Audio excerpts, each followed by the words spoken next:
connection between Howard here and then going down as Morehouse men and cultivating it that way is going to be, I think, a powerful thing. It's the story in a lot of ways of what we're trying to do. It's the only way I keep thinking about it, bro.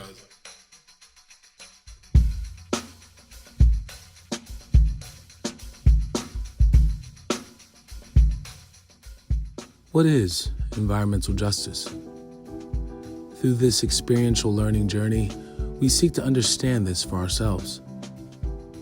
A journey from Baltimore, Maryland to Lamison, Alabama, connecting the Baltimore Forest School to Pleasant Miles Tree Farm and Morehouse College to Howard University. We have a unique opportunity in our midst.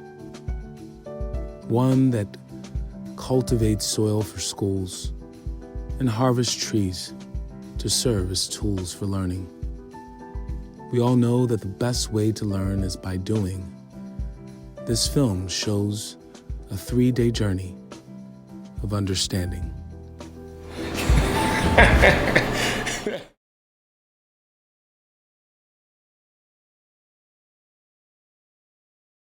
Biggie.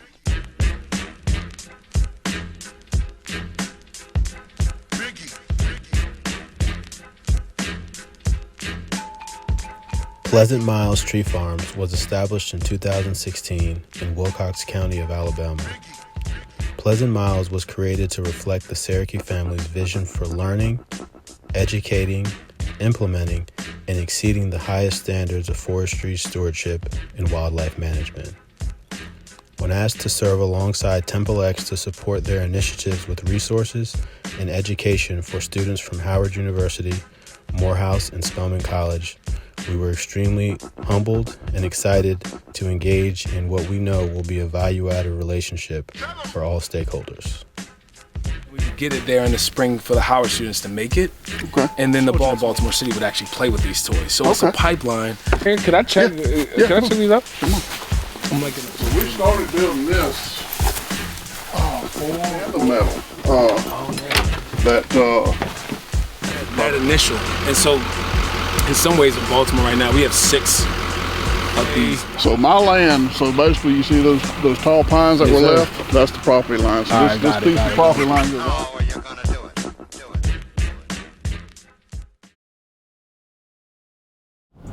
All right, so this is the point in every spontaneous trip that you hope happens, okay?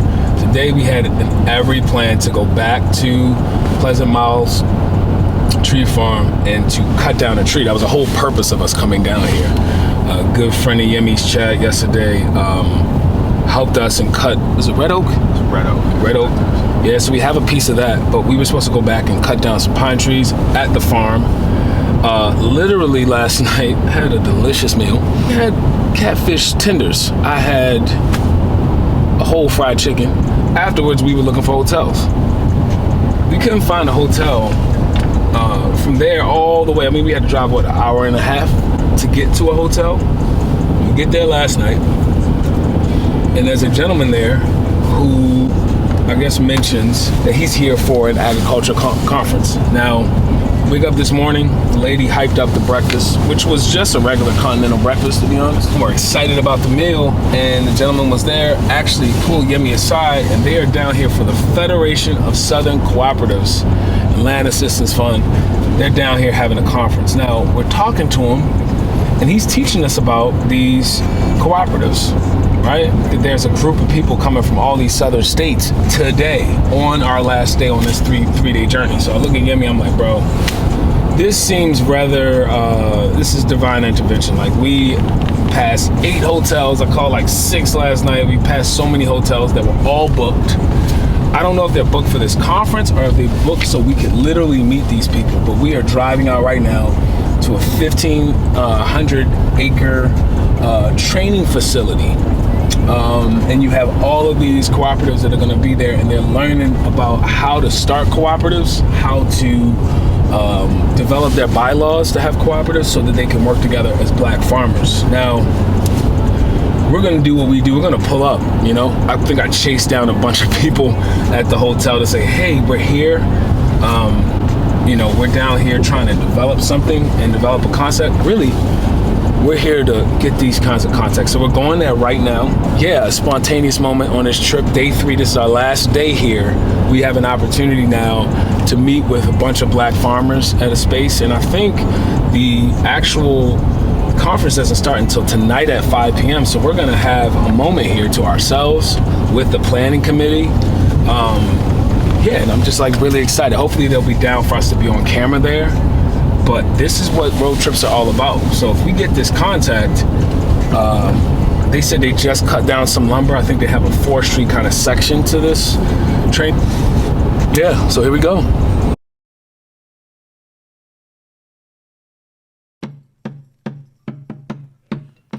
In 1904, the blight of the American chestnut tree was accidentally introduced to America.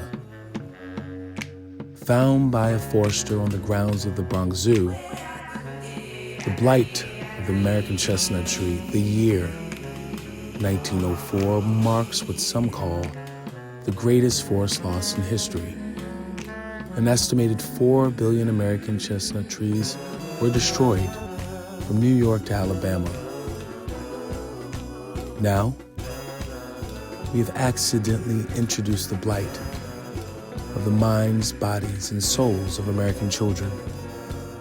First found by a kindergarten teacher in Baltimore City Public Schools, the 1904 Project looks to prevent the greatest learning loss in history. I'm getting close, just trust me now. I know this road, you've been lost for so long. I know a better way, just let me navigate into your soul. As we prepare to answer our grounding question and solve the problems of the future, I leave you with the words of the 1905 Niagara Movement speech by W.E.B. Du Bois. And we shall win. The past pronounced it, the present foretells it. Courage, brothers. The battle for humanity is not lost or losing. All across the skies sit signs of promise. The morning breaks over blood-stained hills. We must not falter. We may not shrink. Above are the everlasting stars.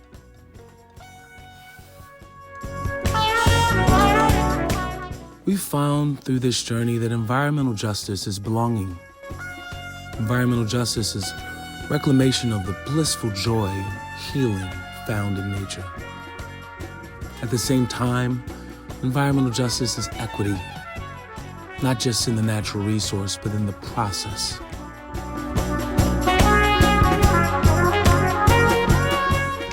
The 1904 Project serves as that process. It seeks to cultivate a pipeline of knowledge based off experiential learning, powered by diplomacy and made sustainable by friendship. Environmental justice is the acceptance of the responsibility we have to create a more harmonious humanity. Environmental justice is accepting that the best ways to create that harmony is through play. We would like to thank everyone who made this learning voyage a success. We would like to thank our partners, and to our future partners, we need your help. We come in peace, we move with haste, and look to act now on behalf of young children for the survival of Mother Nature. God bless you. God bless our children.